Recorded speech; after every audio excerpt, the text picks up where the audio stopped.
This is worry. This is fear. This is depression. This is low self-esteem. Now, let's repeat the race. Are you ready? 3, 2, 1, go!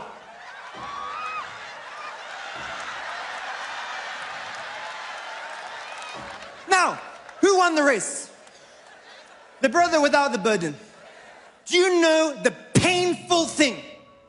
The painful thing about this. For many of us today, our burden has taken our eyes off Jesus. We face a burden, something holds us back, holds us down. We try to solve the problem without God. We try to remove the weights without God. We try to lighten the load without God. And instead of helping the situation, we go from burden to bondage. Let me give you an example. Let's just say my brother has been sent a threatening message, a text message that says, I'm gonna deal with you and your family. And he's afraid. Fear is a burden. And he thinks to himself, what am I gonna do? Okay, there's a friend who told me if I join the society that they can protect me. You say, let me go and join the society. What's happened?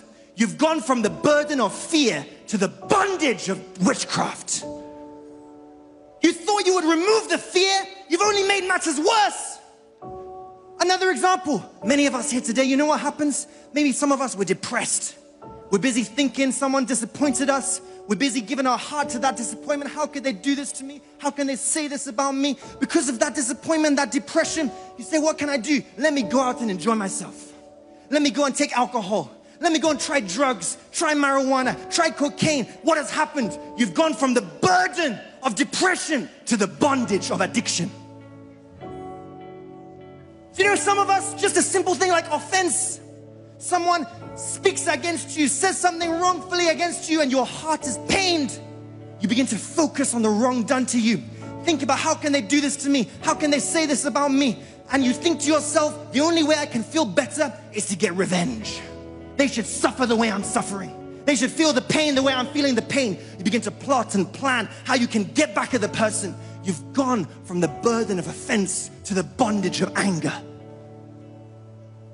Some of us may have a low self-esteem. We isolate ourselves. We feel that people don't like us. We feel we're not good enough. We're not strong enough. We're not smart enough. We're not intelligent or beautiful enough. Low self-esteem, inferiority complex. What happens? You say, let me go on the internet and try and watch something that will satisfy me, that will remove my heart from this. You sit down and watch pornography. You watch the pornography. You end up masturbating. You think you've enjoying yourself. What's happened? You've gone from the burden of inferiority to the bondage of lust. Heart is bound and burdened. And do you know what's happening? It's just like this.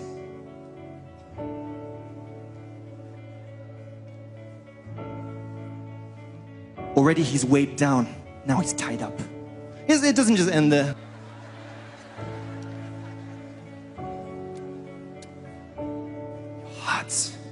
Is burdened, and now you've given Satan permission to chain you. You've given him the right to lock you up, to tie you down. I wonder what's going to happen in the race now. Let's give it a go. This time we'll just race to here. 3, 2, 1, go.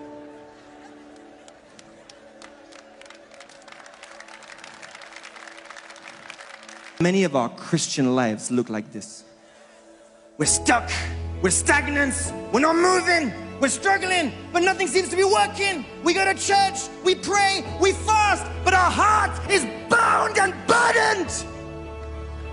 And let me tell you this truth, people of God. Satan cannot remove a burden he created.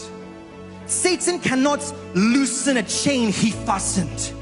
Some of us have this wrong impression. You say, I want to fight fire with fire. You want to fight envy with pride. You want to fight malice with jealousy. You want to fight anger with lust. You don't realize that they have the same father. They come from the same source. Satan is the author of bondage. He cannot bring freedom. Satan is the author of division. He cannot bring unity. Satan is the author of pain. He cannot bring peace. Only Jesus can set you free. You can't find freedom in the world. No one can remove this burden. No one can cut these chains. Only Jesus can cut the chains. Only Jesus can loose the burden. Only Jesus can remove the pain. Only Jesus can give you peace. Only Jesus. And what Jesus does is very simple. You just give him the opportunity. What does he do? He sets you free. He sets you free. What does Jesus say? Jesus says, come unto me, all you who are weary and heavy laden, and I will give you rest. What does this mean? That doesn't mean that we cannot have trouble.